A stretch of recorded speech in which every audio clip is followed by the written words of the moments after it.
ওকে যখন বকে নিলাম কেমন জানি আপন আপন মনে হচ্ছিল। অনেককে সবকিছু বলে দেওয়া উচিত। হ্যাঁ, বাচ্চাটা তার আসল মা বাবার কোলে উঠতে পারছে না। এই বাচ্চাটার জন্য অনেক আর মেঘলা আলাদা হয়ে গেছে। মনে করো তোমার আর মেঘলার যে সন্তান মারা গেছে, সে যদি সত্যি সত্যি মারা না যায়, যদি ভুলেও কখনো জানতে পারে ওর সন্তান আপনার কাছে, তাহলে ও কাউকে ছাড়বে না। তোরা তো ভিক্ষা করতে আসছিস, টাকা না দিলে এখান থেকে যাবি। কোনো কথা নেই, বের হন। আমরা বাট পার না, তুমি মাই এটা ভালো না। সেই কখন থেকে আমাদের লোকে খারাপ ব্যবহার করতেছো। কি বললি? আমার সাথে বিয়াদবি করলি? বের হ এখান থেকে, বের হ। আম্মা, আম্মা তুমি ঠিক আছো? আম্মা, ও মা তুই আইসোস? সেই কখন থেকে এই মায়াটা আমাদের লোকে খারাপ ব্যবহার করতেছে। এমনকি ফকির মনে করে আমাকে ভিক্ষাও দিচ্ছে। ম্যাম, বেয়াদব মেয়ে, তোমার এত বড় সাহস, তুমি আমার আব্বা আম্মার গায়ে হাত তুলো। ম্যাম আসলে কোথা থেকে ভিক্ষুক এসে? ফকির, তোর বাবা মা সমতুল্য, কিভাবে তুই হাত তুলস গায়ে? বাপ মা শিক্ষা দেয় না কিছু তোরে? সরি ম্যাডাম, ওদেরকে দেখে তো মনে হচ্ছে যেন কেমন লাগছিল, সেজন্যই আমি আসলে ম্যাম এমনটা করেছি। তোর আর চাকরি করতে হবে না, বেরো যা আমার অফিস থেকে, তুই বাইরে যা। Ma'am ma'am ma'am sorry sorry ma'am, আমাকে চাকরি থেকে বের করবেন না, এইবারের মতো আমাকে মাফ করে দেন প্লিজ ম্যাম। আমার অফিসের রুলস হলো চাকরি করার জন্য ভালো ব্যবহার দরকার। আগে ভালো ব্যবহার শিখবি, তারপর চাকরি করতে আসবি। যা। সিকিউরিটি, সিকিউরিটি, ওনারা বাইর করে দেন। Ma'am ma'am ma'am ma'am last time ma'am, এমন আর কখনোই হবে না প্লিজ ম্যাম। ম্যাম আমার কথাটা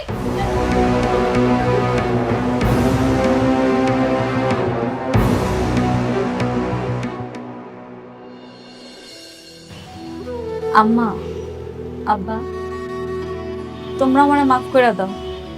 আমি না সত্যি বুঝতে পারি নাই আমার অফিসে আসার পরে এরকম একটা অবস্থা তোমাকে দেখা লাগবে। না রে মা, আমাকে তো চিনতে পারে নাই, মাপ চাওয়ার কি আছে? তারপরও সব দোষ আমারই। আচ্ছা ঠিক আছে, চলো আমরা কিছু ভাবো না, আসো।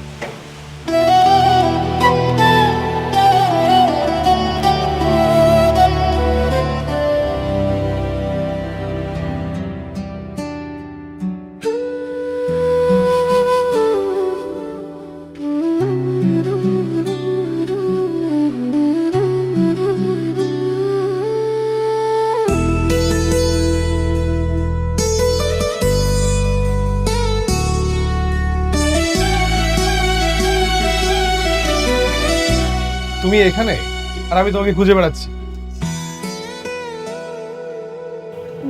তুমি এখানে কেন? তার আগে বলো তোমার ফোনে কি হয়েছে? তোমাকে কলে পাচ্ছি না, কালকে একটু কথা হলো তাও তুমি ঠিকভাবে কিছুই বলোনি। কি হয়েছে তোমার? কিছুই হয়নি, অনেকের জন্য খারাপ লাগছে। মেঘলা ওকে ক্ষমা করছে না দেখে সবকিছু ছেড়ে ও বস্তিতে পড়ে আছে। আবার দেখো আমার কাছেও ফিরে আসছে না। তো এটা নিয়ে রাগ করার কি আছে? তো কান্না করার কি আছে? হ্যাঁ, তুমি তো জেনে শুনে আগুনে ঝাঁপ দিয়েছিলে, তাই না? ও সরি, আমরা তো কেউ আগে থেকে জানতাম না যে অনেক আগে একটা বিয়ে করেছে। আমি এখন কি করব? আমি কিচ্ছু বুঝতে পারছি না। না পারছি ওকে ছাড়তে, না পারছি আগলে রাখতে। এই দুটোর মাঝখানে না আমি একদম পুরো ছাই হয়ে যাচ্ছি। একটা কথা বলবো? বলো। আমি জানি না আসলে তুমি কথাটা বললে কিভাবে নিবে। বৃষ্টি, তুমি অনেককে ছেড়ে দাও, ডিভোর্স দিয়ে দাও। এভাবে বাঁচা যায় না, এই বাস্তবতা অনেক কঠিন, তুমি বুঝতেছো না। এই অনিক, তোমার কি মনে হয় অনিক তোমাকে ভালোবাসে? না, অনিক তোমাকে ইউজ করছে। আর যে মানুষটা তোমাকে ভালোই বাসে না, তার দুয়ারে ভালোবাসার ভিখারি না হয়ে বরং যে তোমাকে ভালোবাসে তার হাতটা ধরে কাছে টেনে নাও, অনেক ভালো থাকবে, অনেক সুখে থাকবে। আমি জানি সাব্বির তুমি কি বলতে চাও। তুমি যে আমাকে মন থেকে পাগলের মতো ভালোবাসো এটা আমি জানি, কিন্তু সাব্বির আমি যদি তোমাকে ভালোই বাসতে পারতাম তাহলে অনেক আগেই তোমাকে বিয়ে করতাম। আমি শুধুমাত্র অনিককে ভালোবাসি, আর আমার মৃত্যুর আগ পর্যন্ত আমি শুধুমাত্র ওকেই ভালোবেসে যাব। ঠিক আছে, আমি না হয় তোমার জীবনের ওই রেল লাইনের দুটি সমান্তরাল রেখার মতো হয়ে থাকি, যারা এই শহর থেকে চলে যায় কিন্তু কখনো এক হতে পারে না, কখনো কেউ কাউকে স্পর্শ করতে পারে না। তোমার কথা আমার সবসময় মনে থাকবে। এটাই আমার বরং পাওয়া।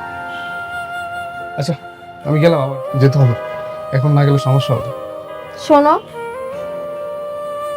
অনেকের সঙ্গে যদি তোমার দেখা হয় আমার কথা বলো। ঠিক আছে।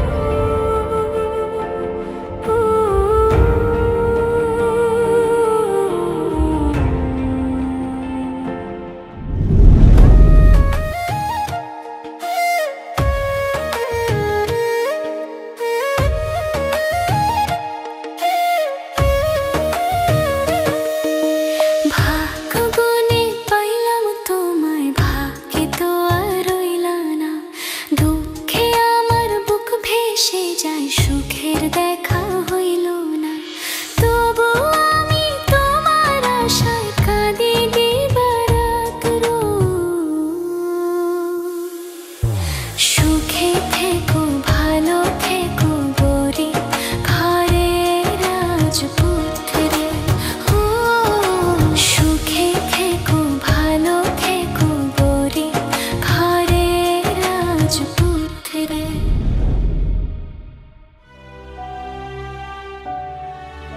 শালিমা বিলগার্সের সকল সদস্যরা হয়েছে আমার পরিবারের মতো।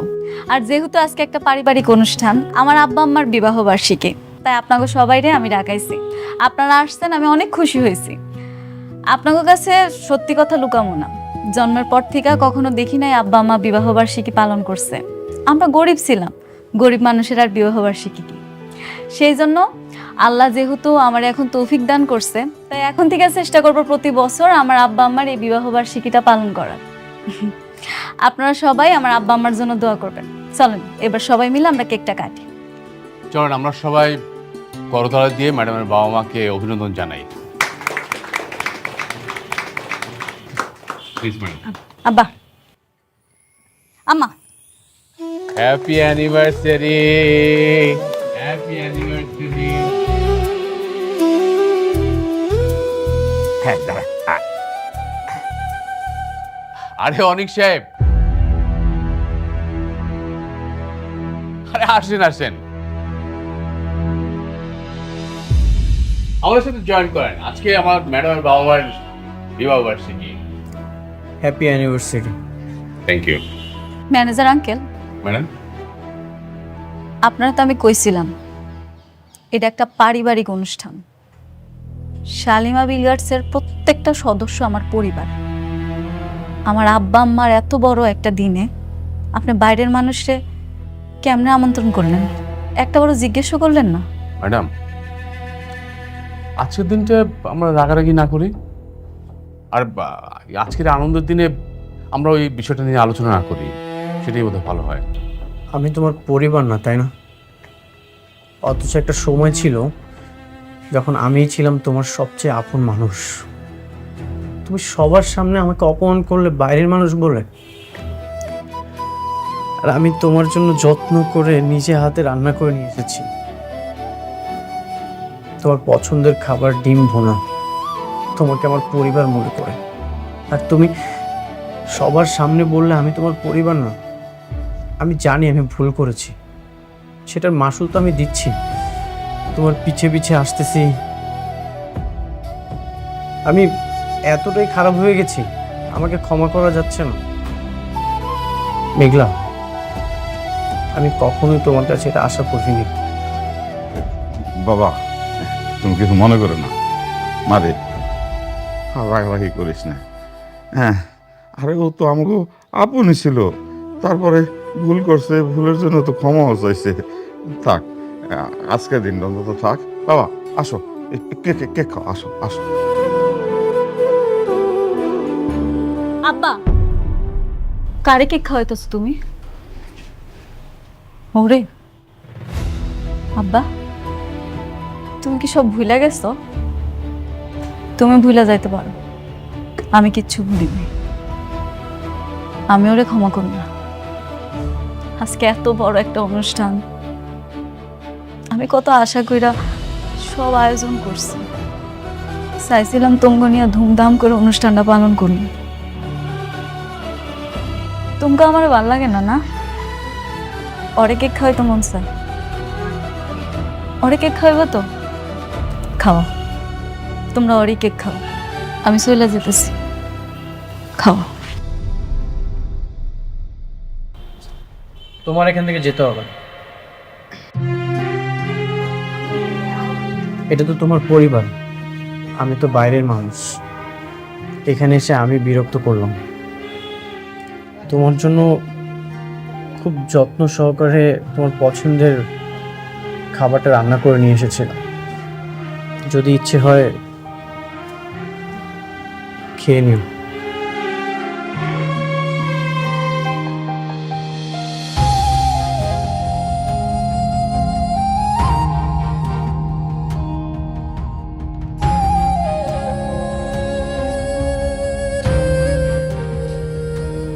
নীলা, আমাদের তো বিয়ের দিন একদম সামনে চলে আসছে, কিন্তু আমরা তো এখনো বিয়ের কোনো প্ল্যানিংই করলাম না। তুমি ঠিক বলছো। আমার বিয়েতে ভেবেছিলাম একটু ধুমধাম করে আয়োজন করব, মনটাই টানছে না। আচ্ছা তুমি কোনো টেনশন করো না, আমি আছি না, বিয়ের সব অ্যারেঞ্জমেন্ট আমি করবো। সব অ্যারেঞ্জমেন্ট আপনি করবেন মানে? সব অ্যারেঞ্জমেন্ট করবেন? যখন দুঃখে পড়ছিলা তখন আমার মেয়ের হাত ধরে তো নদী পার হয়েছিল, মনে আছে? যখন বিপদ পার হয়ে গেছে মাঝিকার শালা হয়েছে, তাই? আপনারা কারা? এসব কথা কাকে বলছে? তোমার পাশে যে দাঁড়ায় আছে এই টাউটারে বলতেছি, এই রাতুলে বলতেছি। এই রাতুলের কথা ছিল আমার মেয়ের এসে বিয়ে করবে, সেটা সে না করে আমাদেরকে এই বাড়ি থেকে বের করে দিয়েছে। এই আপনি চিল্লাচ্ছেন কেন? আপনাদেরকে না আমি বলছি যে আপনারা আবার কখনো আর চোখের সামনে আসবেন না। কেন আসবো না? তুমি আমাকে লগে এত বড় একটা বেইমানি করতে পারলা?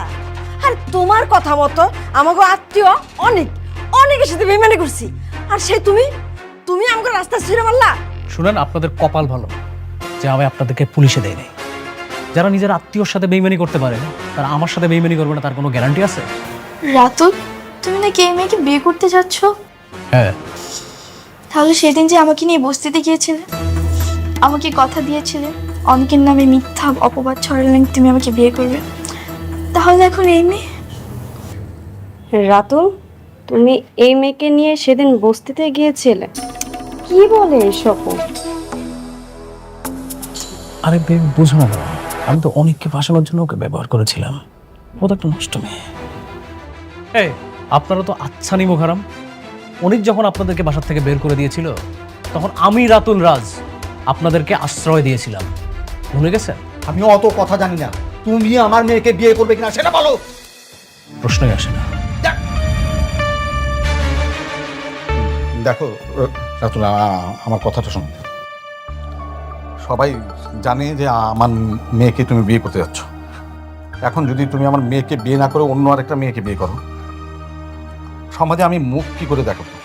তুমি আমার মেয়েটার জীবন এইভাবে নষ্ট করে দিতে পারো না। আমার মেয়েটার জীবন নষ্ট তো করছোই, কদিন পর তো এই মেয়েটার জীবনও তুমি নষ্ট করবা। আমাকে নিয়ে আপনাদের ভাবতে হবে না, আপনারা এক্ষুনি আমার বাসা থেকে বের হয়ে যাবেন, না হলে কি? না হলে ঘাট ধাক্কা দিয়ে বের করে দেবো। না, যাবো না। আমার মেয়ের সাথে তোমার বিয়ে হইব, তারপর আমরা এখান থেকে যাবো। তুমি আমাকে ঘাড় ধাক্কা দিয়ে বাড়ি থেকে বের করে দেবে? হ্যাঁ, আমি বুঝতে পারছি আপনারা আসলে ভালো কথার মানুষ না, আপনাদেরকে কাজের প্রমাণ দিতে হবে।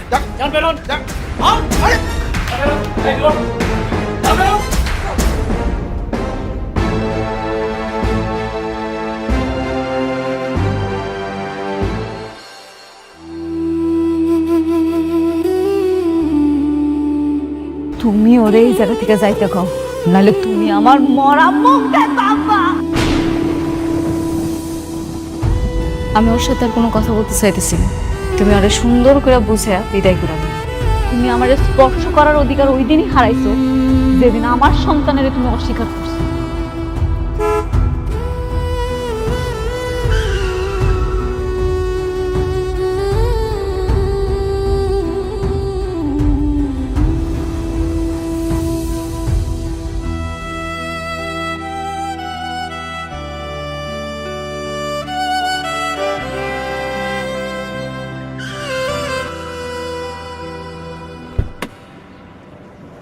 অনেক কি হয়েছে তোমার? তুমি এরকম পাগল মতো হাঁটছো কেন? আর একটু হলে তো গায়ে নিচে পড়তে তুমি। আমার না আসলে মারা যাওয়া উচিত। জীবনটা কেমন জানি, জীবন তো লাশ হয়ে গেছে। এর চেয়ে তো রাস্তার মাঝপথে শেষ হয়ে যাওয়াই ভালো। বেঁচে থাকার এই আজাব থেকে অন্তত তো মুক্তি পেতাম। তুমি এসব কি বলছো? হ্যাঁ, তুমি একটা ছেলে মানুষ, তুমি এভাবে ভেঙে পড়লে হবে? হ্যাঁ হ্যাঁ, তুমি একটা ভুল করছো। তুমি মেঘলার কাছে গিয়ে মাপ চেয়ে নাও, তাহলে তো সে তোমাকে মাফ করে দেয়। মাফ করে দিলেই কি আর আমাদের সন্তান ফিরে আসবে? ফিরে আসবেন? মেঘলার চোখে ঘৃণা মুছে যাবে? মেঘলা এখন আর আমাকে মানুষ মনে করে না। ও এখন যেটা মনে করে জন্তু জানো। ও যখন আমাকে দেখে তখন আমাদের সন্তানের কথা ওর মনে পড়ে। অনেক আমি তোমার ব্যাপারটা বুঝতে পারছি, কিন্তু তোমার কি এখনো বিশ্বাস হয় না যে মেঘলা তোমাকে ভালোবাসে? অনেক আমি বলছি মেঘলা সত্যি তোমাকে অনেক ভালোবাসে, সত্যি। ভালোবাসা কি আর আছে? এখন যেটা আছে সেটা অভিমান আর অভিযোগ। আমি যখন মেঘলার সামনে যাই ও আমাকে আমাদের সন্তানের খুনি মনে করে। এমন একটা জায়গায় কখনো কি প্রেম ফিরে আসে? অনেক তাই বলে তুমি এভাবে বস্তিতে পড়ে থাকবে? হ্যাঁ, এটা কি কোনো সমাধান হতে পারে? আর তুমি নিজের কি একটা অবস্থা করে ফেলছো? হ্যাঁ বলো। সমাধান তো এখন আর আমার হাতে নেই। আমার জীবনের সকল চাবিকাঠি, সব কিছু রাতুল চুরি করে নিয়ে নিয়েছে। এখন আর কিছুই নেই আমার। এখন শুধু অপরাধের ভারটাই বয়ে বেড়াচ্ছে।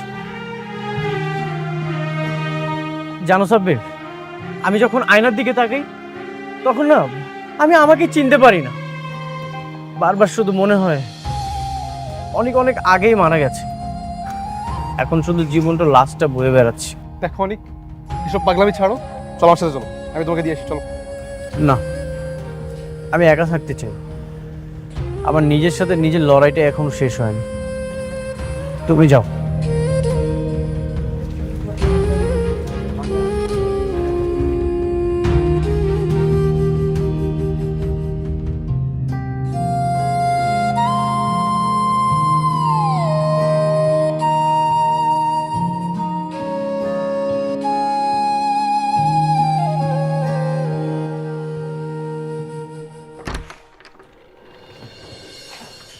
ম্যাডাম, উনি আসছেন। আপনি যান। ঠিক আছে। সাব্বির দেখি, তা কি মতলবে আমার এখানে? কেমনে সাহায্য করতে পারি শুনি? আমি এখানে কোনো সাহায্য নিতে আসিনি, আমি অনেকের বিষয়ে কিছু কথা বলতে আসছি। আমি তোমার আগেই বলছি আমি অনেকের ব্যাপারে কোনো কথা শুনতে চাই না। কেন শুনতে চান না? আপনার শুনতে হবে। সাব্বির, তুমি মনে হয় জানো না কিছু, নাকি নতুন করে আবার সবকিছু শুনতে চাও? তোমার সামনেই সব ঘটনা ঘটছে। তুমি কি জানো না দিনের পর দিন অনেক আমার অপমান করছে, আমার সন্তানটারে স্বীকৃতি দেয় নাই। আমার সন্তানটা মৃত্যুর পিছনে শুধুমাত্র ওই দেয়। আমার জীবনটা ছারখার করে ফেলাইছে, তারপর আবার জিজ্ঞেস করতেছো কেন ওর কথা শুনতে চাই না আমি? হ্যাঁ আমি জানি, আমি সব কিছুই জানি, কিন্তু আপনি একটা বার চিন্তা করেন তো, একটু অনেকের জায়গায় এসে চিন্তা করেন না। একটা ছেলে যখন ডাক্তারের কাছে গিয়ে ডিএনএ টেস্ট করে দেখবে তার স্ত্রীর যে সন্তান সেটা তার না, তখন তার মানসিক অবস্থাটা কেমন হতে পারে একটু চিন্তা করে দেখেন না। পৃথিবীর কোন ছেলেটা তার ওয়াইফকে অস্বীকার করবে না? এই যে আমি হলে কি করতাম? আমি অস্বীকার করতাম না? না, অস্বীকার করতাম না। কেন করতাম না জানো? কারণ তুমি বিশ্বাস করতা। অনেকের বিশ্বাস করানোর দরকার আছিল যে আমি অনেকের পাগলের মতো ভালোবাসি। আমি এত খারাপ মাইয়া না যে অনেকের ছাড়া অন্য কোথাও যাবো। অবিশ্বাস। আর অনেকে আপনাকে অনেক বিশ্বাস করতো, কিন্তু ঝামেলাটা তো করছে ওই রাতুল। রাতুল যদি টাকা দিয়ে রিপোর্ট চেঞ্জ না করতো তাহলে আপনাদের দুজনের এই পরিণতি হতো না। আরে রাতুল রিপোর্ট চেঞ্জ করে ফেলাইছে, এই জন্য সবকিছু হয়েছে। কেন অনেক পারতো না? দুনিয়াতে কি সব ডাক্তার মরে গেছে? অনেক পারতো না অন্য জায়গায় টেস্ট করাইতে? করায় নাই। অনেক আমারে অবিশ্বাস করছে। আপনি সে বারবার একই বিষয় নিয়ে তর্ক করছেন। শুনুন, আমি আপনাকে একটা কথা বলি, আপনাদের সন্তানের মৃত্যুর জন্য আপনি আর অনেক দুজনই দায়ী। মানে আপনি সাবধান হননি। আপনার গর্ভের সন্তান ছিল, আপনার উচিত ছিল তখন আপনার এই বাড়িতে চলে আসা, কিন্তু আপনি আসেননি। আপনি আপনি অবহেলা করছেন। আপনার এই অবহেলার কারণে আপনার সন্তান রাস্তায় অ্যাম্বুলেন্স হয়ে মারা গেছে। আসলে অনেকে আপনাকে অনেক ভালোবাসে বলে সেই বস্তিতে গিয়ে পড়ে আছে। আরে বৃষ্টি তাকে বারবার নেওয়ার জন্য চেষ্টা করছে, কিন্তু সে যাচ্ছে না। কেন যাচ্ছে না? আপনার জন্য। আর সেই আপনি তাকে বারবার দূরে ঠেলে দিচ্ছেন। কেন? আমি কি নিষেধ করছি? না, আমি এখন পথের কাটা হইয়া দাঁড়াইছি। অনেক কেন জানা বৃষ্টির কাছে যা, আমি তো বাধা দিতেছি না। আর অনেক যদি যেত তাহলে সে অনেক আগে চলে যেত, কারণ সে আপনাকে ভালোবাসে। ও, আপনাকে তো বলা হয়নি, আজকে আমি অনেকে যে অবস্থা দেখছি, আমার মনে হয় না বেচারা আর বেশি দিন বাঁচবে। কি? কেন? অনেকের আবার কি হয়েছে? অনেক রাস্তায় পাগলের মতো হাঁটছে, তার চোখ দিয়ে পানি পড়ছে। আমার এত যে মায়া লাগলো, আমার তো বন্ধু, তাই না? বেচারা আপনার জন্য তার নিজের জীবনটাই হারাতে বসছে।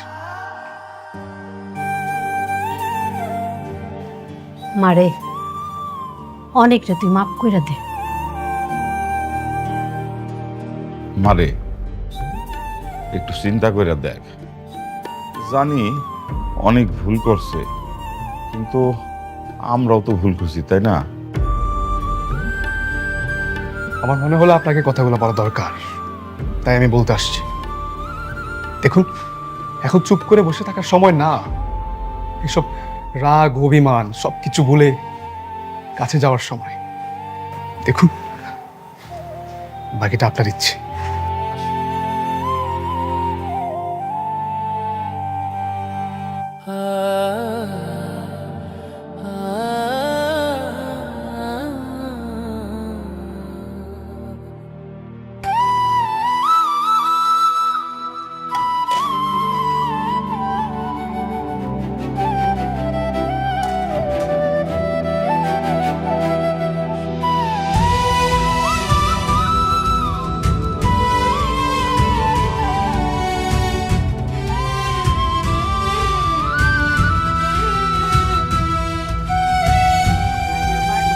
তুমি এখানে কেন আবার আসছো?